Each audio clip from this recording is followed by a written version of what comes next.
नमस्कार दोस्तों, स्वागत है आपका हमारे यूट्यूब चैनल पे। देखिए, हम हमारा राजस्थान क्लास 6 की बुक पढ़ रहे हैं। तो आज हमारा जो तीसरा लेसन है वो है कि हमें जो भारत का या राजस्थान का जो इतिहास पढ़ते हैं उसके इतिहास को जानने के साधन क्या क्या है। इतिहास के जानने के साधन क्या क्या है, हम इसी के बारे में आज स्टडी करेंगे। तो देखते हैं। देखिए, सबसे पहले तो जो इतिहास है, जो इतिहास को जो पढ़ा जाता है, जो इतिहास के जो स्रोत है उनको दो भागों में बांटा गया है। पहला जो भाग है वो कौन सा, पुरातात्विक, एवं एक है साहित्यिक।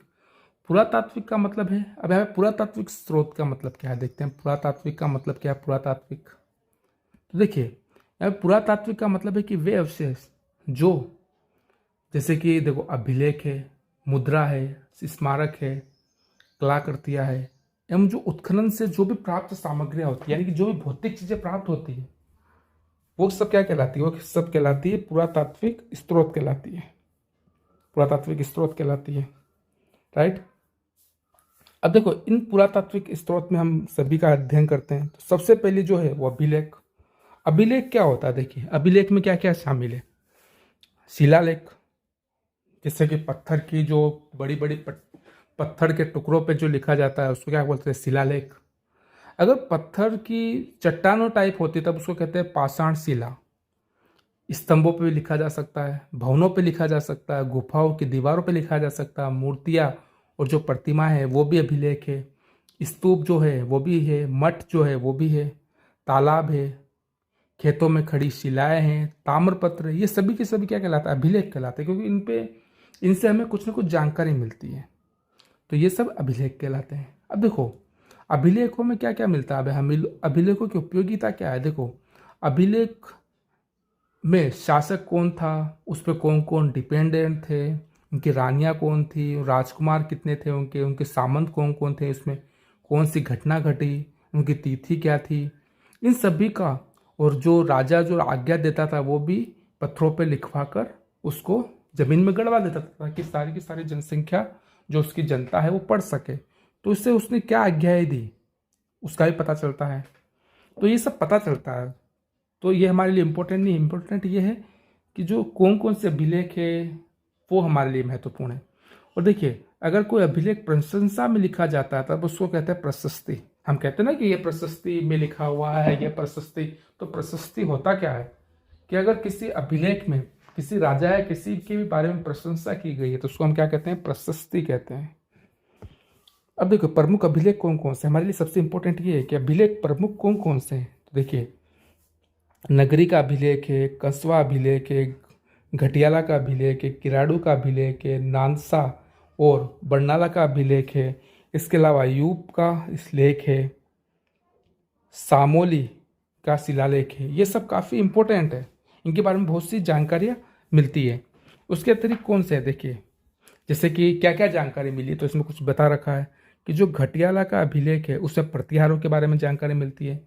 जो बिजोलिया का शिलालेख है उसमें चौहानों का इतिहास जानकारी में जानकारी मिलती है। और जो चिरवा का शिलालेख है उसमें रावल समर सिंह के बारे में जानकारी मिलती है। तो देखिए, इस प्रकार से हमें ये डिफरेंट टाइप से ये इम्पोर्टेंट है। तो देखो, लेकिन हमें इसमें याद क्या करना है कि ये घटियाला में क्या, किसके बारे में पता चलता है? तो हम बोलेंगे घटियाला अभिलेख में हमें प्रतिहारों के बारे में जानकारी मिलती है। बिजोलिया के शिलालेख में चौहानों का इतिहास के बारे में जानकारी मिलती है। इसमें चिरवा का जो शिलालेख है उसमें हमें रावल समर सिंह के बारे में जानकारी मिलती है। तो ये जितने भी शिलालेख यहाँ पे लिखे रखे हैं काफ़ी इंपॉर्टेंट है और इनको हमें याद करना पड़ेगा। ये जितने भी शिलालेख है ये सारे बहुत इंपॉर्टेंट हैं, ठीक है। ओके, इसके अतिरिक्त हम देखते हैं कि जो स्मारक है वो भी काफ़ी इंपॉर्टेंट है। स्मारक से भी हमें जानकारी मिलती है। अब कौन कौन से स्मारक है इसमें क्या क्या, जैसे दुर्ग हो सकते हैं। जैसे दुर्ग कौन कौन से, जैसे चित्तौड़ का दुर्ग है, जालोर का, गागरों का, रणथंभौर का, आमेर का, मेहरानगढ़ का, तारागढ़ का, कुंभलगढ़ का, ये सब काफ़ी इम्पोर्टेंट है।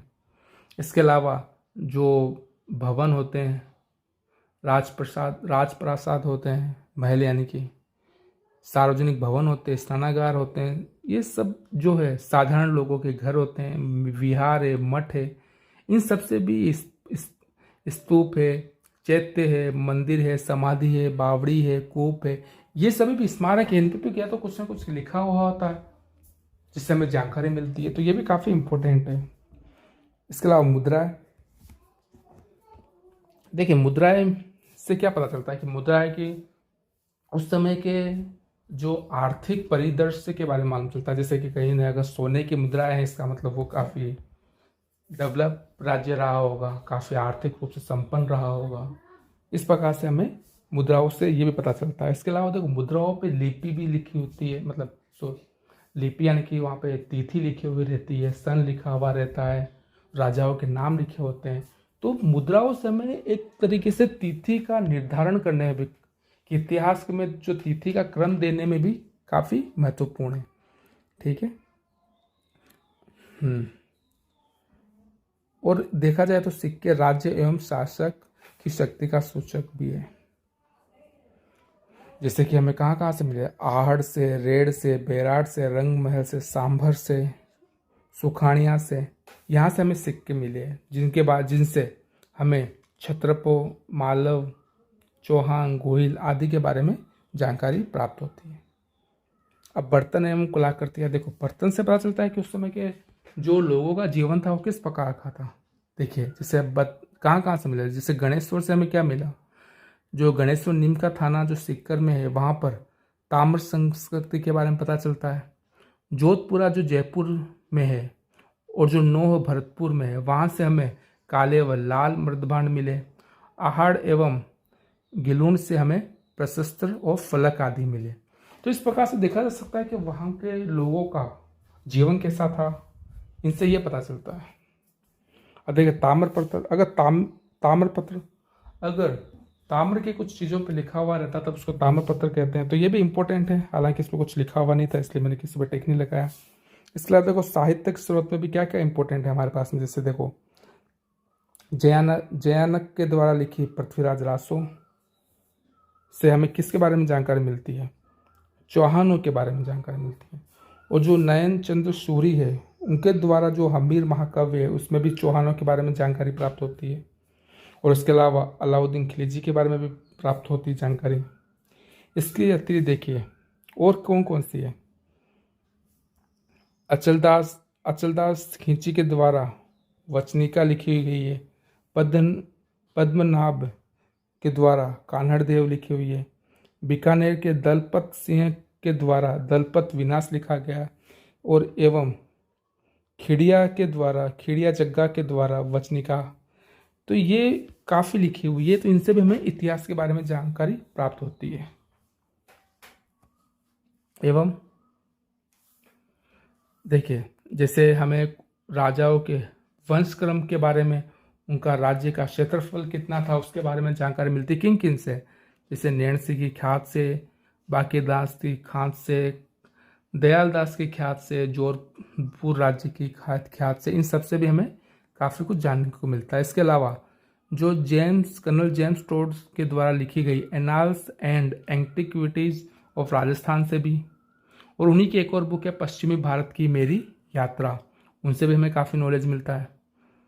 और बूंदी के जो महाकवि है सूर्यमल मिश्र के द्वारा जो वंश भास्कर है, श्यामल दास द्वारा जो लिखी हुई है वीर विनोद है, विश्वेश्वर द्वारा मारवाड़ राज्य का इतिहास लिखी गई है, गौरीशंकर हीराचंद ओझा द्वारा उदयपुर, सिरोही, जोधपुर, डूंगरपुर, बांसवाड़ा, प्रतापगढ़ आदि का इतिहास लिखा गया। तो ये सभी के सभी जो साहित्य है वो भी हमें राजस्थान के इतिहास को जानने में सहायता करते हैं। तो ये था हमारा। तो देखिए इसको आप लेसन को बार बार सुनिएगा तभी ये याद होगा, इसके नोट्स बनाइए तो। अब देखिए वंश भास्कर के लेखक कौन है, तो सूर्यमल मिश्र है।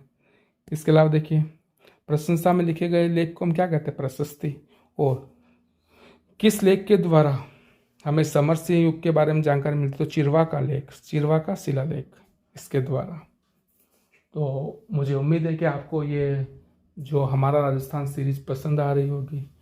अगर आपको कोई भी और कुछ इसमें जानने में इच्छा है, जानना चाहते हैं, या फिर आपको कुछ इसमें अलग कोई और चीज़ चाहते हैं, तो आप कमेंट कीजिए और हमारे चैनल को सब्सक्राइब कीजिए। एवं बेल आइकन को दबाकर इसे एक्टिवेट भी कर लीजिए। Thank you very much.